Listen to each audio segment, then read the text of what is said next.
Hello, this is Educate, and I show you Super Win the Game. So this is an adventure platformer game. Just like in VVVV, you can use these little bell thingies as checkpoints. So if you die, let's go fall in spikes. Oh no, well, you appear back at your checkpoint, which is good. And just like in VVV, there is one of these like huge chutes where you have to dodge the spikes everywhere. Like, okay, one more try and then let's stop wasting time. Okay, yeah, so you have these interconnected levels, and oh yeah, I know what you're thinking. It's ugly, it's hideous, it's really not looking nice. And there are limits to pixels and retro. This is just a mess. I'm sorry, but the graphics are really not good in some levels. Some are better, but not many. And yeah, so there is lava. I'm gonna jump and die. Oh no, I can go inside the lava, and that's one of the points of the game. Which is the progression is determined by some powers you get that allow you, for instance, to go underwater, to go in lava, and you can access areas that were previously unreachable. So a bit like in Metroidvania games. So it's a bit slow to move underwater, so I'm gonna die and get back. And actually this is not exactly the real progression of the game, because this here looks more like a Mario, you know, with levels separated by, I mean, levels on an overworld map connected one to each other. But no, that's actually, I finished the game, so these are kind of bonus levels, bonus difficult levels, but in reality the real world map is this. So a bit like the first Zelda games, and I don't really like it at all. Look, full of nothing. It's so boring to go to one place to another, and sometimes you can occasionally find some secrets, like there was a gem here that I already picked up. So gems are like what you need to finish the game 100% and to buy a few keys, but you don't exactly need to buy keys. You can find keys everywhere, and the keys allow you to unlock doors inside levels. And yeah, so if you go on the map, you enter these places, and yeah, so these places are mostly to buy keys if you need and chat with a few characters, but the story isn't much. So yeah, you won't like be, oh wow, this is an amazing story, I need to see it through the end. It's not very interesting. And you walk on this map, and you have small level bits to, like when there is a bridge, when there is a village, and so on, and you get across. So pure platforming this part, and then back on the map. So what I didn't show you is that, like, the Metroidvania part. Like, okay, so you die in the water when you start the game, but a bit later you fall in the water, and there is this whole area you had not seen before, and doors to a new level.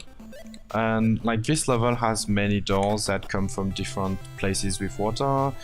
And yes, so that's how you progress through the game. Like, you unlock powers, and you find new places where you have been before, and suddenly a new area is available. Like, for instance, if there was a little pool of lava in another level, well, suddenly when you can go to lava without being burnt, you go to that level and you discover a new section, which is quite a problem for me. Oh, this is so ugly. I hate this like cave pattern.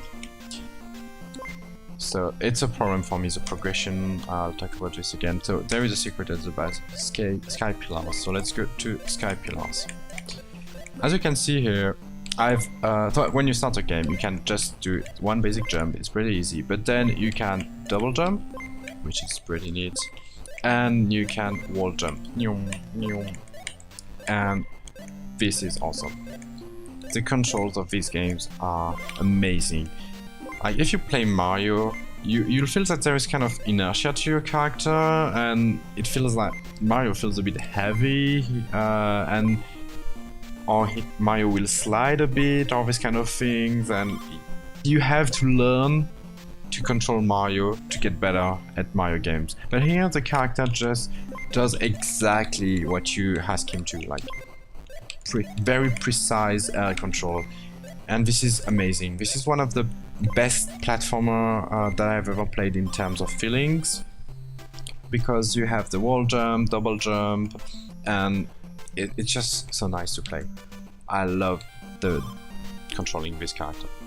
So just for this is one of the best characters. So going back to the graphics, so I was saying it's quite ugly, but there is still something. This level is nice though, and there is still something that I appreciate a lot in this game, is that you have these. Have you noticed the sides of the screen are black? So it's actually simulating a CRT television, like the very old televisions. Look. That's why you have the the scan lines, yeah, I think that's what it's called, and the old effect, and you can see my reflection inside the screen. It's really nice, really well done, and I love this despite not liking the rest of the graphics. So that's the secret at the base of Sky Pillars. So let's see how to do some platforming. No. So I should jump here. So yeah, the platforming part starts really easy and then gets harder and harder. But always the difficulty is manageable. You won't be like pulling your hair and tearing your face off, or melting your nose with acid or anything because it's too difficult. No, it's not like VVVV. Everything here is more manageable. Well, VVVV was very manageable except for if you wanted to get a few special trinkets, but here everything is kind of accessible. You need to be good, but it's not impossible. So I like the difficulty. Oops, I should focus on what I'm doing. So this is not one of the small levels that I was showing before when I was just crossing places. This is actually a real dungeon.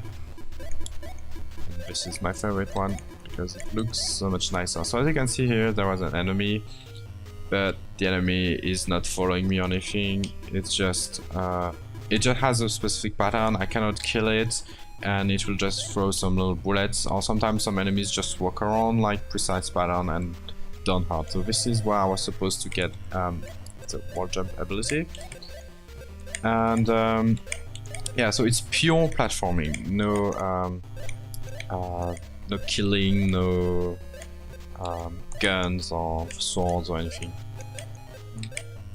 Okay. So yeah, the platforming part is really nice. That's really what I like about this game. What I don't like though is the adventure parts and exploration and all the secrets and anything, because it makes the levels really hard to navigate. I'll leave this one level. No, actually I should show you something higher, so I'll try again. So the levels themselves are quite hard to navigate, and then when you have to backtrack but you don't remember exactly where, exactly why, it can be annoying, because like for instance, yeah, okay, suddenly you, as I said before, you can swim in lava, but you have seen lava in a few places, but you don't remember exactly where, so you have to backtrack the levels, and it's not clear where it was, so you have to like explore once again a level randomly, because everything is quite... Oh, no, I should go to the other side.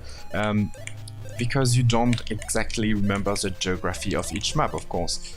So backtracking makes everything super annoying. I'll try to avoid this. Nope.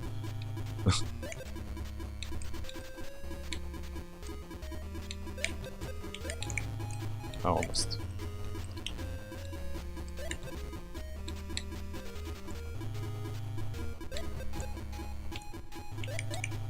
Okay, done. I think that's what I'm looking for, yes. So this is a map to kind of a hub, and here you can access different other kind of rooms for other dungeons. But the problem is that, as you have seen for this dungeon here, it's not at the entrance. It's somewhere lost inside the level. Like, oh, I love this. So this is where you would normally finish the level. But okay, so I was saying these hub parts, they are not at the beginning of a level, so it adds one more layer of having things to remember. Okay, no, I appear this, I mean, at this place in this level that I've done previously, but I don't remember where, and so on. So everything is super confusing. And I usually like Metroidvania games where you have to unlock things and go back, but it's in Castlevania, it's one big map, and you have different aisles of the castle that you can unlock. So, and you can also teleport, like the map clearly tells you where you can teleport, so you can quickly go from one aisle of the castle to the other, and you see clearly on one single map where you have not been yet. While here, it's too difficult to remember where to go, where are the secrets, and so on. So I feel like all the adventure and exploration and secret parts are hindering the game to, I mean, stemming my fun, really. I'm not having fun when I don't know where to go, where, oh no, I have to go to that other castle at the very, very far, and then in that castle I have to find my way again to find the lava so I can go in there and explore a new section. I really don't like this.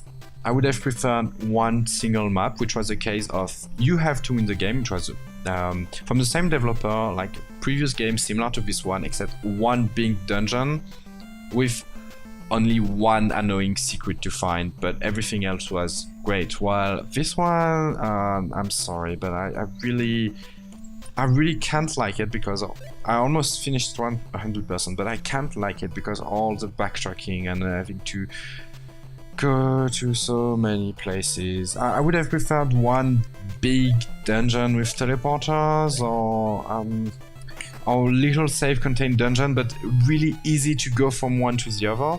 And one of the things that I like actually is these speedrun levels. So you have a few levels that are where when you start you're stripped of your powers, and so it means that you don't have to go from one level to the other. You can just finish this one single level without having to backtrack everywhere. I mean, you might have to backtrack in that level, but not from level to level. I should focus for this hard section. Okay. So here I got the double jump finally, because I had single jump before. So the progression of these speedruns levels is better than the whole normal game. Also, one thing I don't like about these speedrun games is that you cannot quit. Like, for instance, if I quit now, yes, I want to quit the game, and I click continue, I get back to the speedrun level instead of going back outside. So you have to finish a speedrun level that you started, and they are not easy. So this is not such a nice thing about this game. But that's just a minor mistake. But I think that the biggest level design mistake was to have everything so interconnected in backtracking, and such a big map instead of having a smaller map but very easier and clearer to go from level to level. Not so easy to play while talking. Come on. Okay. Focus better. Okay, got it. So now I can climb on walls like a wall jump. Neat. No, that's too early. So yeah, I don't even if I really I love the gameplay of this game, I cannot really recommend it because I didn't have fun overall with the adventuring part. And I like to finish everything completely, so I'm still trying to finish 100% this game, but it involves backtracking so much that I'm not having a really good time with it. So, yeah, kind of a shame really, but I really recommend the previous one from the same developer. The only complaint I have is to the antiquity. Okay, got it. The only complaint I have to you have to win the game. I'll put a link in the description of the video. It's free on Steam. My only complaint is that you have a secret to find to activate at the very end to finish 100%. So you have to type something on your keyboard by pressing tilde, and in French keyboards it's two, like in Half-Life 2, have the console appear. So that's my only complaint about previous game. While this one, I really don't enjoy the progression. The difficulty is fine, the gameplay is excellent, the graphics are hideous. But my problem is mainly the adventure progress. So yeah, I hope you enjoyed this video. Bye bye!